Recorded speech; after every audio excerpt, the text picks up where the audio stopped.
Assalamu alaikum, this is Professor M.Hassan.Khan, and today we are going to start chapter number 9 of week 9 of Managerial Accounting and Control System. In this chapter we are going to start and we're gonna just continue the topic of the job order costing system.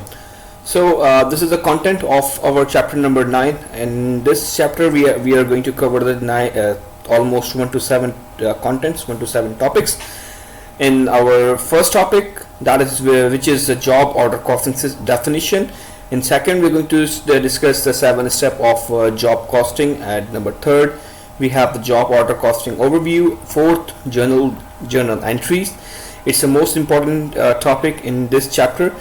At number 5, we have the flow of cost illustrated. And sixth, journal ledger.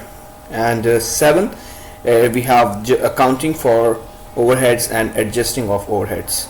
So before wasting time, just moving toward our first topic, which is job order costing definition. So we have already discussed this in our previous chapter, so you can say that it's just a recall for our for this topic. So it says that job order job costing. What job costing says that I have highlighted the few lines over here, and you can see if you're gonna just read these highlighted yellow line or highlighted part, highlighted yellow and blue part, so you can easily understand the definition or what this definition is going to tell you. So the job costing is a method used to find the total cost of a specific job or product when each job is different. First, we figure out direct cost like materials and labor that are easy to track. Then we add a fair share of indirect cost like rent or utilities to the job. This helps businesses know the exact cost of each job and how to price it properly. It's a saying of Maloney 2000. It's like this definition was carried out from this from the concept of this job costing was given by this person, or he or she, I don't know who's this person. So it says that job costing means that it's a method that used to find a total cost. If you're going to make anything, so it's a method. Job costing is a method. Why we're gonna just find a total cost of a specific job or a product. Like we are just making different product, so find a total product, find the total cost of that product. It's used in this topic. Like it says that when each job is different, it says that like it's have different jobs. First we figure out figure out direct cost like material and labor. First of all, we're going to find out the direct cost. In direct cost, we have like materials and labor that are easy to track. We know that what our material is gonna use in this use in any preparation of any material or any product or something like that. So we can easily find the material cost and the labor cost easily, that are easy to track. Then we add a fair share of indirect cost. If you're making any product, so we have two costs. First of all, we have direct cost. Secondly, we have the indirect cost. So in indirect cost, it says that it have like rent or utilities to the job. This help businesses to know the exact cost of each job or each product and how to price it properly. Okay, easy to understand. Like if I just summarize this definition, job costing, with the help of job costing we find the total cost of any product or any job, and while preparing it we just divided the manufacturing cost into two parts. First of all, we have the direct cost. In direct cost we have like labor and material cost, and if we talk about the second part, that is indirect cost. In indirect cost we have the rent and utilities and other costs that include in just preparing that product. So After that, we're going to add direct and indirect cost to just calculate the total cost of that. So this helps the businesses to know the exact cost of exact job and how to price it properly. Okay. Second topic we have we have 7 steps job costing. What it says, it's 7 steps in job costing. What 7 steps are? So this 7 step gonna help us in solving this numerical. So like first of all, we just read just know what 7 steps are. The 7 steps of job costing process is a structured approach used to calculate the full cost of a job. Each steps ensure that all relevant costs, both direct and indirect, are properly accounted for. In previous definition, we talk about the direct and indirect costs. Over here it just says that how to calculate and the job costing. The way to calculate job costing, it has the 7 steps. So these are 1, 2, 3, 4, 5, 6, 7. The first step says that identify the job, means to say that identify what thing, define the specific job or project for which the costs need to be calculated. Like define the specific job or project, that on which project we are just working.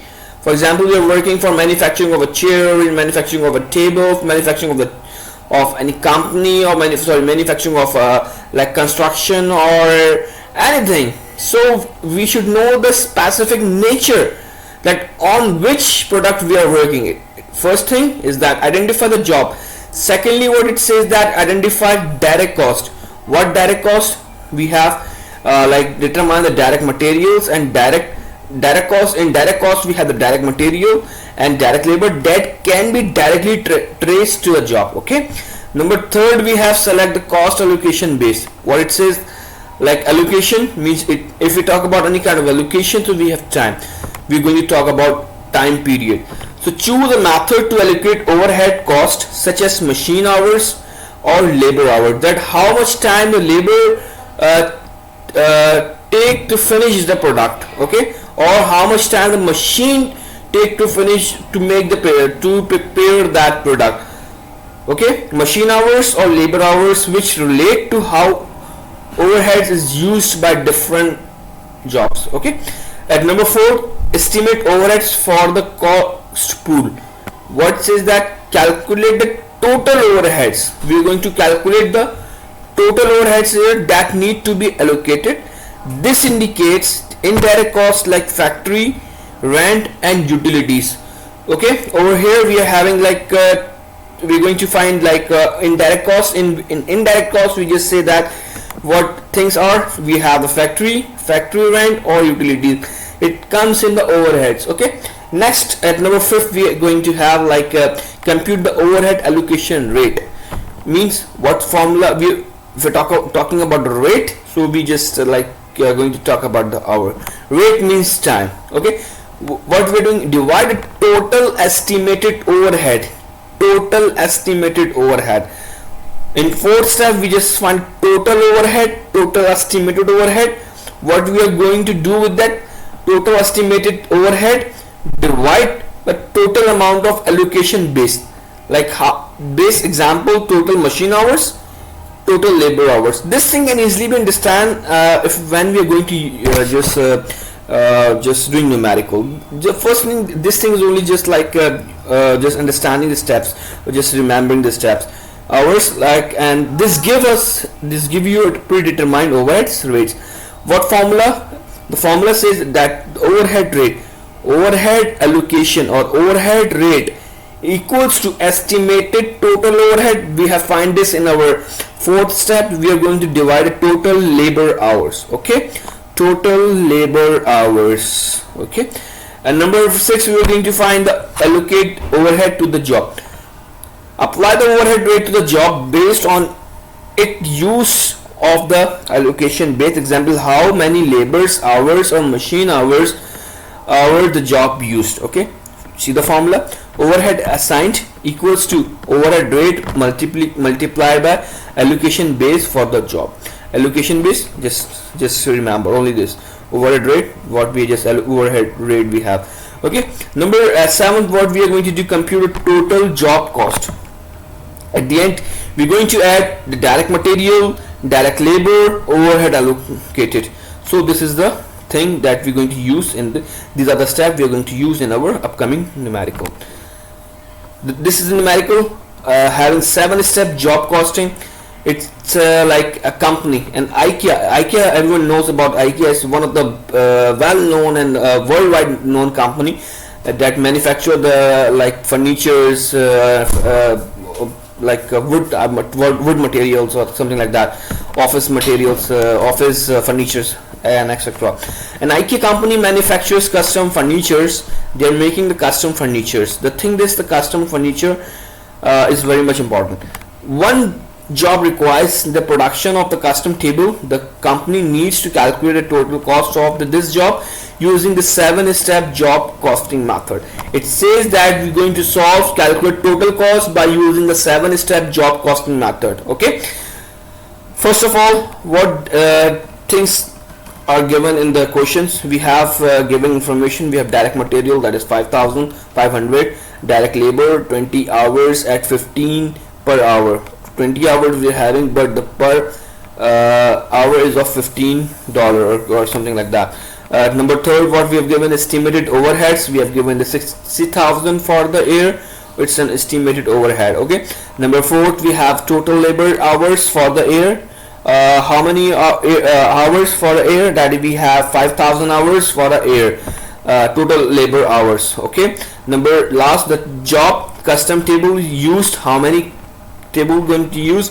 20 labor hours as the allocation base. Okay, allocation base. We have heard something over here, a few things in our previous numerical step. Okay, let's start this numerical by using the previous 6 steps. We're going to follow these 6 steps. Our first step says that identify the job. That what job or what product or what thing is going to manufacture over here. It's production of a custom table. What we identify over here? We identify that we are manufacturing the furniture over here. IKEA, like the job is manufacturing custom furniture. Okay, we have identified the job. Second step, what's identify the direct cost. What direct cost we have over here? The direct material. What thing we are giving? The direct material and direct labor we have given in the numerical. Direct materials and direct labor. Direct material is 500 and the direct labor is 20 hours at $15 per hour. Okay, simply what we're gonna do, we just only multiply 20 with the 15. 20 15s, we got 300. Okay, we got the direct labor cost, which is 300. Okay, third step. On second step, we identify the direct cost. In direct cost, we have 2 costs. That is, first thing, we have the direct material. Second, we have the direct labor. Third, number 3, select a cost allocation base. What cost allocation base? Over here, like machine hours and the labor hours. What it says, cost allocation base. Labor hours, in this case, the job used 20 labor hour. 20 labor hour. Okay, over here 20 labor hour. What it says, allocation base, cost allocation base. Okay, cost allocation base. Allocation base over here 20 labors. Allocation. What we have, cost allocation base, labor hours. That is in case the job used 20 labor hours. Okay. Number 4 step, estimate overheads for the cost pool. What it says, pool. This estimated overheads for the year. What we have estimated, what formula says in number 5th. It says that calculate total overhead cost need to be allocated. This include indirect cost like factory rent or utilities. What it says over here, estimated overhead for the year. Estimated overhead is given in the question, which is 60,000 for the year. Okay, 60,000. Simply we got this is the total amount of the overheads the company expects for the year. Okay, it's already given. Next we have compute the overhead allocation rate. What thing we are having estimated overhead divided by total labor hours. Total labor hours is given. Total labor hours is given. We got the estimated overhead. Simply we're gonna divide 60,000 divided by the 5,000 hours. Labor hours, estimated overheads divided by total labor hours. We got simply what answer we got 12 per hours. This is our overheads allocation rate. Next, at number 6 step, what we have allocation overhead to the job. What thing is that? Simply we have the formula overhead rate simply multiply by allocation base for the job. From our 5th step, what we have found the allocation rate, allocation overhead rates, overhead rates. What overhead rate what we got 12 per hour. Okay, 12 per hour overhead rate. We're gonna multiply by allocation base for the job. What allocation base? Over here in the question, allocation base is already given in our question, that is 20 labor hours. So what we going to do? 12 into 20, we got 240. Okay, that number last but not the least, which is compute the total job cost. How to calculate? We're going to calculate that we're going to add all direct material, direct labor, overhead allocated. Okay, in question we have given 500 direct material, labor we have find the value of labor. Okay, that what we found like 300. We have found this 300 from our this thing. Okay, and what last thing is that is overhead overheads allocated. What overhead allocated? That is over 240. Simply we're going to add all these things: direct material, direct labor, and overhead. Why we're doing? We are doing to find the total cost, total job cost, or total cost of the product, which is 1040. Okay, the final answer, the cost produced the custom table is 1040 is the answer. The custom table is custom total cost for the custom table is 1040. This is our final answer. Okay. Next topic is like simply job order costing overview. We're going to just overview of what we have studied in our previous thing. Simply in method, job order costing is used to track, allocate for the specific jobs or orders, especially in industries where products or service are customized or produced in small batches. Each job or order is treated as a unique project, and costs are assigned based on a specific resources used for that job. Key features, what key features we have, like job order costing system, job specific costing, customized product service, job cost sheet, predetermined overhead rate, 3 main cost element, added direct material, direct labor, and factory overhead here, or we can say that the overheads. Okay, this is our third topic. Now the main thing starts from here, which is heads of accounting. What heads of accounting we have? We know that we're studying this thing from our from our college side, that we have 5 heads of accounting. First we have the asset, liabilities. Third we have equity. Fourth we have revenue. Fifth we have expenses. Okay, we know what asset is, that company owns. Liability, the company have to pay or owes. Equity, the owner's claim on the company after liabilities. Okay, fourth we have the revenue, the company earns through the business operations.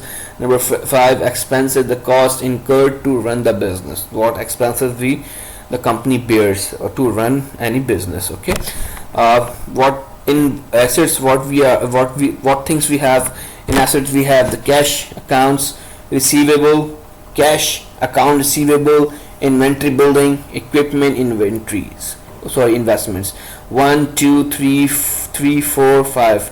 These are the 5 main things that come in assets. Liability, account payable, bank loans, taxes payable, wages payable, long-term debts. Okay,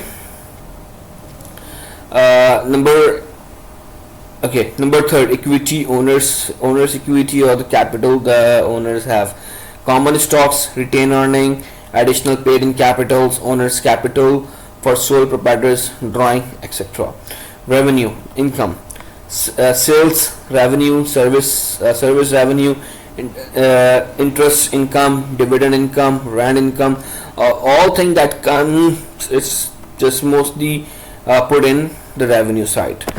Okay, last but not the least, expenses, salaries expenses, okay, rent expenses, utilities expenses, depreciation expenses, advertising expenses, interest expenses that company, that what expenses definition, the cost incurred to run the business. Okay, it's a simple cost illustrated simply is that nothing. A flow illustration typically traces how costs move through various stages within a business. Here is the structure flow. Simply it says that how the cost flow in any kind of business. It's not the important topic. First, the cost of incurrence, cost allocation, cost absorption to production, cost movement into work in progress, movement into work in progress. WIP, we say work in progress. Short term is we say that WIP. Transfer to finished goods, cost reconciliation through cost of goods sold, COGS reporting and analysis. It's a simple journal ledger for to understand, but the thing is, these are the most important thing. If you have a grip on these 5 things, 1 2 3 4 5, so you can easily solve the numericals related to the journal ledgers. So what this thing tells us, we have first debit side, and second we have the credit side. We have two sides. First thing is debit side and second is credit side. If you talk about asset, when our asset increases, it comes in debit side. Okay, when our asset decreases, it comes in credit side. Asset and expense, they both are same, they have the same features. Also in expense, you can see over here, if you talk about the expense, in expense, if expenses increases, it comes in our debit side. And if we talk about if expenses decreases, it automatically come in like in credit side. Okay, and these two have similar properties or features, characteristics, or whatever you can say, and these three have same features, characteristics, and what do you say, like habits. Like liabilities, if liabilities decreases, it's come in debit side. If liabilities, second we have owner's equity or capital, third we have revenue. If these things decreases, it's come in debit side. Okay, and if we talk about these thing increases, it will come in our credit side. Okay, these are the 5 rules. Now moving toward the journal ledger, numerical. So this numerical is very much important. So it's a simple numerical, but simple for those people who have a background related to commerce or business side, and little much difficult for the people, for the students who have a different background, for maybe because in our BB or MBA side, this course is usually for the MBA people. So in MBA there are many people with different background. Maybe some came from medical side, some have medical background, some have engineering background, and arts background. So doesn't matter, simple numerical, but it's a easy numerical for those who have the same background. So inshallah I will try to make this numerical much more easier and much more I'll try to put my 100% effort to make you people understand this numerical. What this numerical says, this is the data of a numerical. The following transactions completed by Mr. Mumtaz Hassan. He is the CEO of the HESCOL companies. HESCOL is one of the biggest oil providing company. Hassan Murtaza HESCOL company during the month of February 2024. This data is taken from 2024 February. So following transaction have been completed. In first Feb 1st, this transaction is for the month of February. So in first Feb, Mr. Murtaza, Mumtaz. Mr. Mumtaz cash into bring the cash into the business. In first Feb, Mr. Mumtaz cash into the business. Rest 50,000. Sorry, 10 lakh, 50 lakh. It's bringing the cash to the business of 50 lakh. Second, purchase of furniture on 3rd Feb. He purchased the furniture on cash for the rest of 2 lakh. Okay, 10,000 lakh. At 5th Feb, purchased the machines on cash of 3 lakh 20,000. On Feb 10, purchased the office supplies on credit. Till here, he just buying things in cash, but on 10th of Feb, he buy the machinery. Office supplies on credit of 15 lakh, 10,000 lakh, 10 lakh. Yeah, he purchases office supplies on credit. How much amount? 15 lakh. And on 15th of Feb, he cash deposited into the bank of 1,80,000, 10,000 lakh. Okay. On 26th Feb, salary expenses is going to pay of 2,50,000. On 29th of Feb, paid utilities expenses, rest 1,30,000, 10,000. Okay, 1,30,000. So this is the data of Hasco company. His CEO just made the transactions. So how to solve this numerical? So moving to the next slide. This is the thing. This is the journal ledger. What we have to going to put. So we have over here, on the top we have the company name. On our left side we have the date column, and after the date we have like year, on which year we are working it. Over here particular, like what we are going to do here. On our this side and right side we have two columns, that is the debit column over here, and on next to debit we have the credit column over here. So start with the numerical. We're going to just put the values. First Feb, what he did, cash into the business 50 lakh. So what transaction is going to make? He is bringing the cash, putting the cash is coming. Okay, cash is increasing, he's putting the cash. So talk about the cash. So cash is an asset part. If the cash increases, it come into the debit side. If cash increases, asset increases. Cash increases means asset increases. In asset we have cash. Okay, if cash increases, we have it comes in debit side. Let's see. Yeah, cash is coming into the business. Cash is coming 50,000, 50,000, so 50 lakh, 1,000, 10,000 lakh, 10 lakh. Cash is coming, it's coming debit side. Second thing, where into the business is the capital. Business is the capital of the person. He's bringing the cash to the business. If the business increases, if the capital increases, owner's equity increases, where it comes? It comes directly in the credit side. Okay, it comes directly if the business increases, so it directly come in the credit side. Let's see what in the what owner's equity. Over here, owner's equity capital is increasing, so it directly coming toward the credit side. Okay, it's coming toward the credit side. First thing is completed. What second statement is saying? On Feb 3rd, purchases of furniture on cash. Furniture, what furniture is? He is purchasing the furniture on cash. Cash is growing. Cash is becoming decreasing. Cash is decreasing. So cash is growing. Like if cash is decreasing, it directly and automatically where it go? It goes in credit side. Let's see. Cash, asset, is decreasing. Cash is the part of asset. It is decreasing. Where it go? It goes in the credit side. Okay. And what thing is coming? What thing is coming? Furniture. Furniture. What furniture is?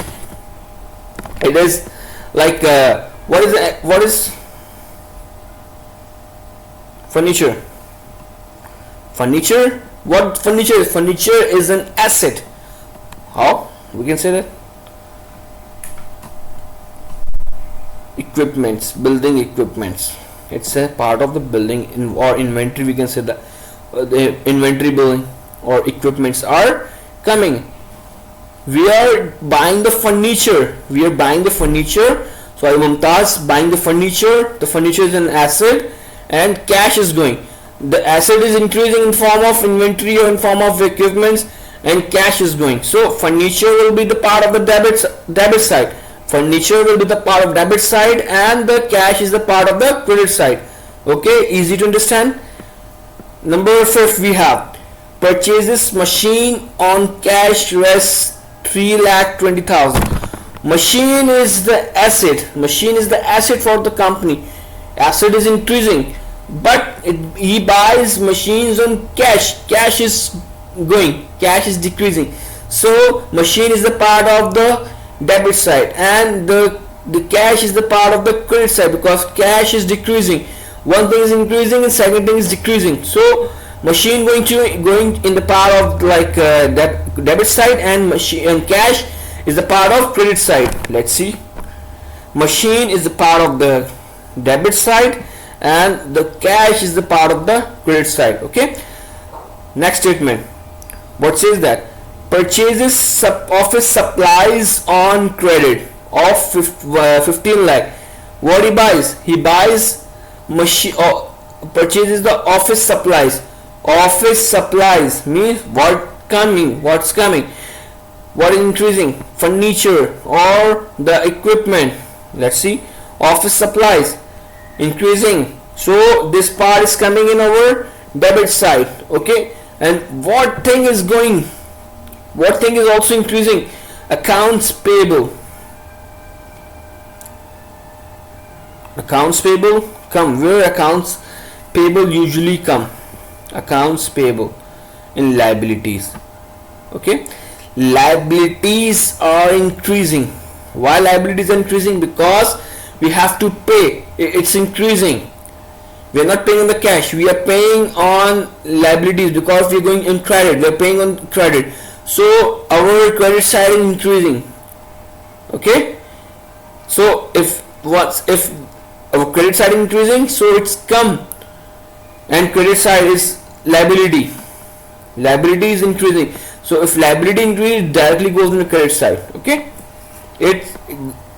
Account payable is a part of liability. It goes in credit side because it is increasing. Okay. What next we have? Deposited on 15 Feb, cash deposited into the bank. Cash deposited into the bank. Cash is, and what the bank is? Bank is our asset. Bank is our asset. Cash is deposited in our bank, but cash from our side is just decreasing. So cash in our hand is decreasing, but it's coming. Where it's coming? It's becoming the part of the asset. So it's becoming the part of the asset. So asset, bank become asset. Okay, bank become the asset, but the cash is decreasing. How much cash he deposited? He deposited 1,80,000. Cash is decreasing, so the cash will be the part of credit side. Okay. Next, what next we have? On 26 Feb, he paid the salaries expenses. He going to pay the salary expenses of rest 2,50,000 salaries. So salaries expenses, where? Expenses. Look, expenses. We can see here expenses. salaries, expenses. Okay, where is the numerical? He is paying the salaries, expenses. Okay, of rest 2,50,000. Expenses are paying expenses 2,50,000 expenses, like it's part of the expenses are increasing. We have paid expenses, it come into the debit side. Okay, we have two things on the debit side, asset and expenses. These are the same. Expenses are increasing, so we are paying expenses 2,50,000. And what we are paying? We are paying the money, we are paying the cash. So cash is going, we are paying the expenses and in the form of money. So the money that is of 2,50,000 is decreasing. We can see over here in the chart, salaries, it's coming debit side, and cash, that is decreasing. Cash is decreasing, so it automatically comes, where it goes? It goes in the credit side. Cash is going, cash is decreasing. Okay, last but not the least, on 29th of Feb, paid utilities expenses of rest 1,30,000. Utilities expenses have been paid. Expenses directly come. It is paying expenses. Expenses are becoming increasing. Expenses are paying, so 1,30,000 will become on debit side. Okay, and he is paying, so 1,30,000 will be of cash. So the cash is decreasing. Expenses, utilities, any office utilities or something like that, he is paying. So the cash will be the part of credit side. Okay, simple numerical. I hope that you people understand this, one of the simplest numerical which I try to make you people more easier and more simpler for you people. Okay, so this is the topic of journal ledger. In paper, or you will just see the different values, or maybe we will not say the same question with the same value. You are going to see some different values or something like that. Okay, last topic is accounting for overheads. Accounting for overhead, simple definition, involves tracking indirect costs that support production but are not directly tied to specified products. Overhead costs include utilities, depreciations, and salaries for supervisory staff. These costs are allocated to products or service based on appropriate rates, or base example, machine hours, labor hours. Simply it's talking about the overheads, and on overheads it says that you have depreciation, utilities, and salaries, supervisory rate stuff. So till here we have completed our chapter number 9. In upcoming video we have chapter number 10. That's also one of the most important chapter. We're going to discuss about the income statements and different topics we are going to cover in our upcoming chapter. And till then, Allah Hafiz, take care, see you, bye bye.